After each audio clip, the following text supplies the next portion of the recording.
আজকে আমরা নবম শ্রেণী অনু 1-এর 11 করব। যোগ করো।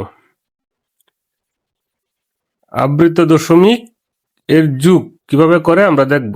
তো 11-র 1 করি। 11-র ক। 11-র কতে কি লেখা আছে? 11-র ক।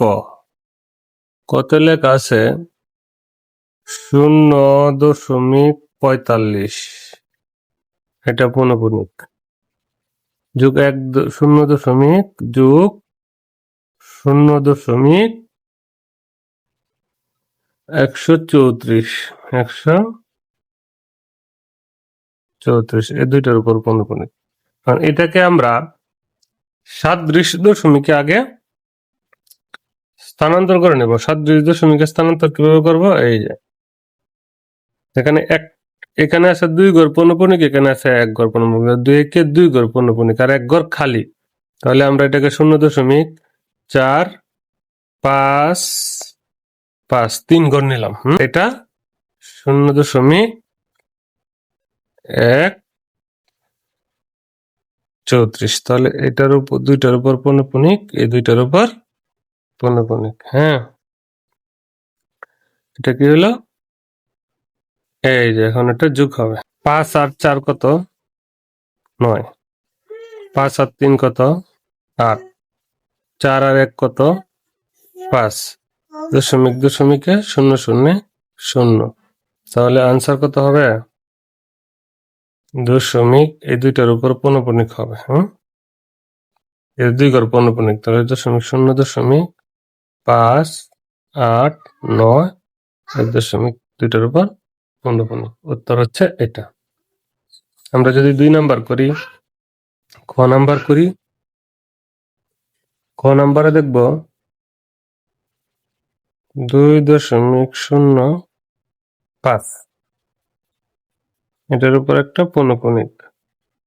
8.04 8.04 এটার উপর পৌনঃপুনিক। 7.018 7.018। এখন এখানে একটা পৌনঃপুনিক আছে, এখানে একটা পৌনঃপুনিক আছে। 1 ঘর খালি, 1 ঘর খালি দশমিকের পর, আর এখানে দশমিকের পর 3 ঘর খালি। তাহলে আমরা পৌনঃপুনিক আছে 1 ঘর, 3 ঘর আছে, সর্বোচ্চ 3 ঘর খালি আছে। তাহলে 3 ঘর খালি লিখে তাহলে সদৃশ দশমিকে যদি আমরা প্রকাশ করি তাহলে এটা কি হবে?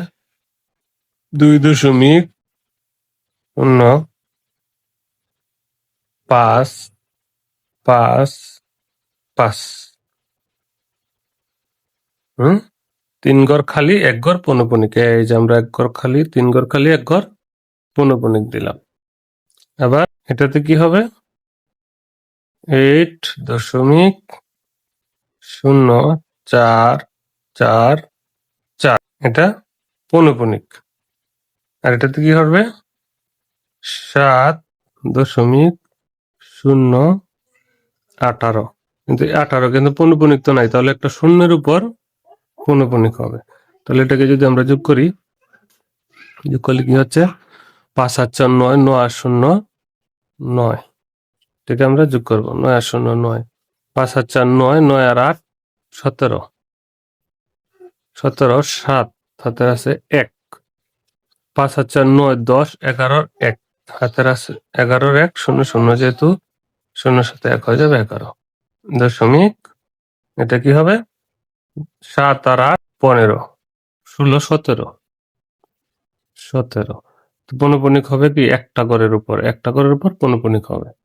তাহলে আনসার, এটার উত্তর কত হবে? তাহলে এটার আনসার 17.11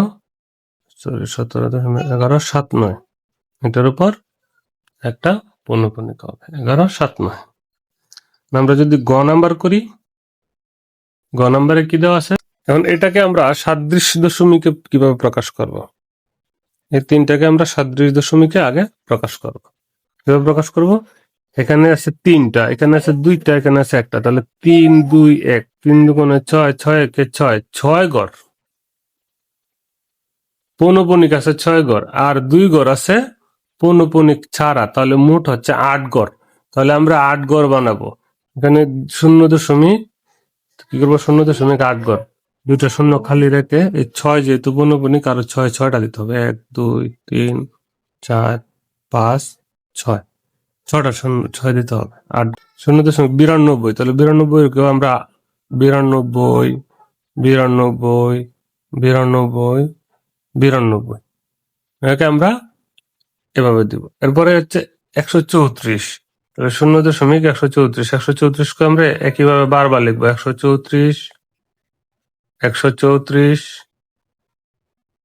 100 1 2 3 4 5 6 7 8, তাহলে এই 13তে 8 হয়ে গেছে, তাহলে আর আমরা নিব না। 7 8 3 6 7 8 হয়ে গেছে। এখন পৌনঃপুনিক কয় ঘর?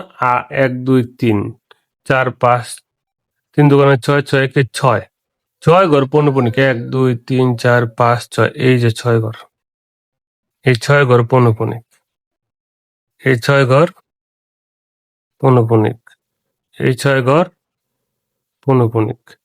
এখন এই পৌনঃপুনিক প্রথম যে পৌনঃপুনিক শুরু হয়েছে যেখানে, এটার যে 64, এগুলোকে আমরা এখানে আবার যোগ দিতে হবে, কারণ যদি হাতের থাকে এদিকে এসে যোগ করতে হবে। এখানে 92 আর এখানে আছে 41, 4 10 41, 4 10 41, তাহলে আমরা এটা পুরোটা আগে এই পাশগুলো যোগ দিয়ে দেখবো এখানে কোনো হাতের কিছু আসে কিনা। 6 আর 2 8, 8 আর 1 9, 6 আর 9 15, 15 আর 4 19, 19 এর 9, এই যে হাতের 1 আছে, তাহলে হাতের 1 এখানে যোগ হবে। 6 আর 2 8, 8 আর 3 11, 11 আর 1 12 2, 12 2 হাতের আছে 1, 6 আর 9 15 16, 16 আর 1 17 7, হাতের আছে 1, 6 আর 1 7, 7 8 9 আর 9 আর 4 13, 13 3 18, 18 আর 1 19, 19 এর 9, হাতের আছে 1, 6 আর 2 8 আর 1 9, 9 আর 1 10, 10 এর 0, হাতের আছে 1, 6 আর 9 15, 15 আর 4 19, 19 আর 1 20, 20 এর 0, হাতের আছে 2, 3 আর 2 5, 5 আর 2 7, 9 আর 1 10 এর 0, হাতের আছে 1, তাহলে এই 1 0 আর 1 1, তাহলে এটা এই 2 9 কে আমরা নিব না, কারণ এটা হচ্ছে শুধু আমরা এখানে হাতের আনার জন্য আমরা এই নাম্বারগুলো ধরেছি। তাহলে এখানে আনসার কি হবে? তাহলে এটাকে আমরা লিখতে পারি 1.07 00 93, এই যে 72, এটার দশমিক, এই যে পৌনঃপুনিক। এখন যেহেতু 00 উপর পৌনঃপুনিক না দিলেও চলে, তাহলে আমরা আনসার কি লিখব? 1.07 পৌনঃপুনিক 00 আমরা পৌনঃপুনিক বাদ দিয়ে আমরা শুধু এই যেগুলো পূর্ণসংখ্যা এগুলোকে আমরা পৌনঃপুনিক দিয়ে দিলাম, তাহলে এটাই আনসার।